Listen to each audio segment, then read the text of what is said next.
Hello happy humans, welcome to the channel. ಹೇಗಿದ್ದೀರಾ ಎಲ್ಲರೂ? ನಾನಿವತ್ತು ನಿಮಗೆ ತೋರಿಸ್ತಾ ಇರುವಂತಹ ಒಂದು ರೆಸಿಪಿ ಬಂದು ದಿಢೀರ್ ಅಂತ ಮಾಡಿಕೊಳ್ಳುವಂತಹ ಒಂದು ಈವ್ನಿಂಗ್ ಟೈಮ್ ಸ್ನ್ಯಾಕ್ ಅಥವಾ ಬೆಳಗಿನ ಲಘು ಉಪಹಾರಕ್ಕೆ ಮಾಡಿಕೊಳ್ಳುವಂತಹ ಒಂದು ತಿಂಡಿ. ಇದಕ್ಕೆ ಬೇಕಾಗಿರೋ ಸಾಮಗ್ರಿಗಳು: ನೆನೆಸಿದ ಅವಲಕ್ಕಿ, ಎಣ್ಣೆ, ಕಡಲೆಕಾಯಿ ಎಣ್ಣೆ, ಇಂಗು, ಚಟ್ನಿ ಪುಡಿ, ಉಪ್ಪು, ಸಕ್ಕರೆ, ಕೊತ್ತಂಬರಿ ಸೊಪ್ಪು, ನಿಂಬೆಹಣ್ಣು, ಕಾಯಿ ತುರಿ. ಸೊ ಹೇಳಬೇಕು ಅಂದರೆ ಪ್ರತಿಯೊಂದು ಸಾಮಗ್ರಿಗಳು ಮನೆಯಲ್ಲೇ ಇರುತ್ತೆ. ಆ ಥರ ಒಂದು ಸಾಮಗ್ರಿಗಳನ್ನ ಉಪಯೋಗಿಸ್ಕೊಂಡು ಮಾಡುವಂತಹ ಒಂದು ಸ್ನ್ಯಾಕ್ ಅಥವಾ ತಿಂಡಿ ಅಂತಲೇ ಹೇಳ್ಬೋದು. ಇದನ್ನು ಹೇಗೆ ಮಾಡ್ಕೊಳ್ಳೋದು ಅಂತ ನೋಡೋಣ. ನೀವೀಗ ನೋಡ್ತಾ ಇರುವಂತಹ ಒಂದು ಇಂಗ್ರೀಡಿಯೆಂಟ್ಸ್ ನೋಡೇ ನಿಮಗೆ ಗೊತ್ತಾಗಿರಬಹುದು ಇದು ಎಷ್ಟು ಸುಲಭವಾಗಿ ಮಾಡ್ಕೋಬೋದು ಅಂತ. ಇದನ್ನು ಬಿಸಿ ಮಾಡೋದಲ್ಲ, ಹಸಿಯಾಗಿಯೇ ತಿನ್ನೋದು. ಇದಕ್ಕೆ ಮೇಯ್ನ್ ಇಂಗ್ರೀಡಿಯೆಂಟ್ ಬೇಕಾಗಿರೋದು ಏನು ಅಂದರೆ ಚಟ್ನಿ ಪುಡಿ. ಚಟ್ನಿ ಪುಡಿ ಇಲ್ಲದೆ ಇದ್ದರೆ ಸಾರಿನ ಪುಡಿ ಬೇಕಾದ್ರೆ ಉಪಯೋಗಿಸ್ಕೋಬೋದು.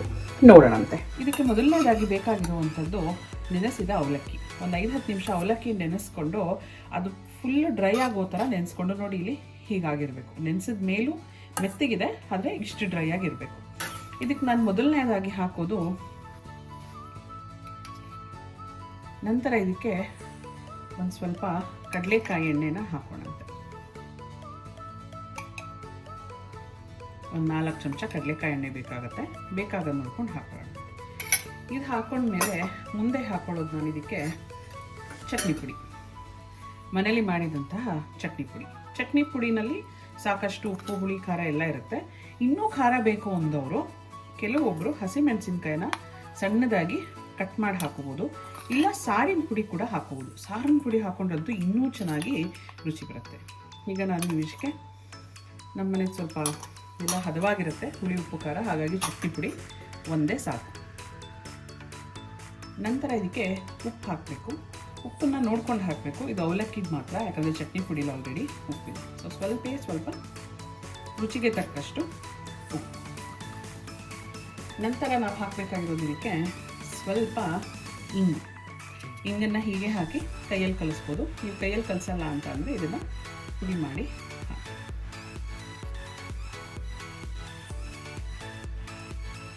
ಹಿಂಗೆ ಹಾಕ್ತಾರೆ. ಅದಾದ ನಂತರ ನಾನು ಹಾಕ್ತಾ ಇರೋದಕ್ಕೆ ಸಕ್ಕರೆ,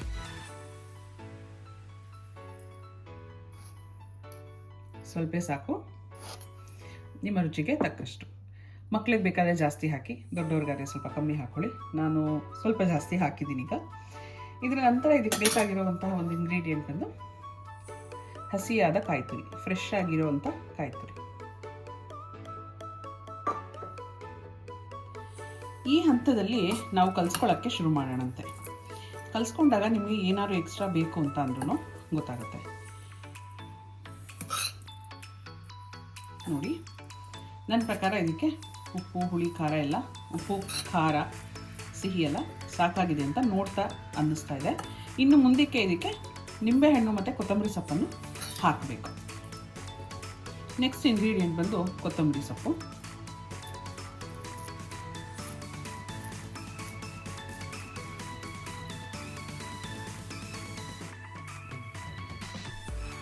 ಕೊನೆಯದಾಗಿ ಇದಕ್ಕೆ ನಿಂಬೆಹಣ್ಣು ತಿನ್ನೋಣ.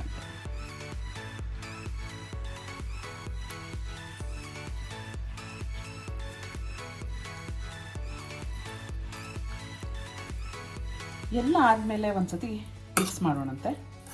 ನೀವು ನೋಡ್ತಾ ಇರ್ಬೋದು ಎಷ್ಟು ಹದವಾಗಿ ಅದು 2 ನಿಮಿಷ ಆಗ್ತಾ ಆ ಒಂದು ಚಟ್ನಿ ಪುಡಿ, ಹುಳಿ, ಉಪ್ಪು, ಖಾರ ಎಲ್ಲ ಹೊಂದ್ಕೋತಾ ಇದೆ. ಇದೊಂಥರ ಹೆಲ್ದಿ ಫುಡ್ ಅಂತ ಹೇಳಬಹುದು. ಮತ್ತು ಹಬ್ಬ ಹರಿದಿವಸಗಳ ದಿನ ಬೆಳಗ್ಗೆ ನಮಗೆ ಮುಸ್ರೆ ಏನು ತಿನ್ನೋಕ್ಕೆ ಇಷ್ಟ ಇಲ್ಲ, ಆ ಥರ ಎಲ್ಲ ಹೇಳಿದವರು ಇದನ್ನು. ಮತ್ತು ಇದು ಏಕಾದಶಿ ಅಥವಾ ಉಪವಾಸಗಳ ದಿವಸ ಒಂದು ಮಾಡ್ಕೊಂಡು ತಿನ್ನುವಂತಹ ರೆಸಿಪಿಯಾಗಿದೆ. ಇದು ದಿಢೀರ್ ಅವಲಕ್ಕಿ ಅಂತ ನಮ್ಮ ಮನೆಯಲ್ಲೆಲ್ಲ ತುಂಬ ಕಾಮನ್ ಇದು. ಮತ್ತು ರುಚಿಯಾಗೂ ಇರುತ್ತೆ. ಇದರಲ್ಲಿ ನಾವು ಹುಡ್ಕೋ ಅಂತ ಫೈಬರ್, ಕಾರ್ಬ್ಸ್, ಪ್ರೋಟೀನ್ 3 ಇದೆ ಇದರಲ್ಲಿ. ಹೇಗೆ ಅಂತೀರಾ? ಕಾರ್ಬೋಹೈಡ್ರೇಟ್ಸ್ ಬಂದು ಅವಲಕ್ಕಿ, ಪ್ರೋಟೀನ್ಗೆ ನಮಗೆ ಚಟ್ನಿ ಪುಡಿ ಹಾಕಿದ್ದೀವಿ. ಚಟ್ನಿ ಪುಡಿಲಿ ಎಲ್ಲ ಥರದ ಬೇಳೆಗಳನ್ನ ಹಾಕಿದ್ದೀವಿ, ಹಾಗಾಗಿ ಪ್ರೋಟೀನ್ ಇದೆ. ಕಾಯಿ ತುರಿ ಹಾಕಿರೋದ್ರಿಂದ ಫೈಬರ್ ಇದೆ. ಜೊತೆಗೆ ಉಪ್ಪು, ಸಕ್ಕರೆ, ನಿಂಬೆಹಣ್ಣು ಇರೋದ್ರಿಂದ it's a perfect balanced recipe. ಉಪವಾಸ ಟ್ರಿಪ್ಪಲ್ಲಿ ಎಲ್ಲ ಕಡೆನೂ ತಿನ್ಕೋಬೋದು. ನೀವು ಮಾಡಿ ತಿಂದು ಹೇಗಿದೆ ಅಂತ ಹೇಳಿ. ಮಕ್ಕಳಿಗಂತೂ ಫಸ್ಟ್ ಫೇವ್ರೆಟ್ ಡಿಶ್ ಆಗಿರುತ್ತೆ. ಇದರ ಇನ್ನೊಂದು ರೀತಿ ಹೇಗೆ ಮಾಡೋದು ಅಂದರೆ ಪೇಪರ್ ಅವಲಕ್ಕಿಲು ಹೀಗೆ ಮಾಡ್ಕೋಬೋದು, ಆದರೆ ಅದನ್ನು ತೊಳೆಯೋದು ನೆನೆಸೋ ಅವಶ್ಯಕತೆ ಬೀಳೋದಿಲ್ಲ. ಎಣ್ಣೆ ಸ್ವಲ್ಪ ಜಾಸ್ತಿ ಹಿಡಿಸುತ್ತೆ. ಎಂಜಾಯ್.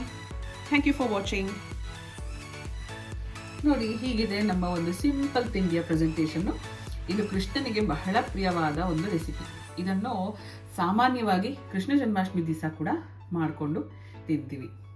ತುಂಬ ಸಿಂಪಲ್ ಆಗಿದೆ, ಆದರೆ ರುಚಿ ಮಾತ್ರ ತುಂಬ ಜಾಸ್ತಿ ಇರುತ್ತೆ. ಎಂಜಾಯ್ ಮಾಡ್ಕೊಳ್ಳಿ.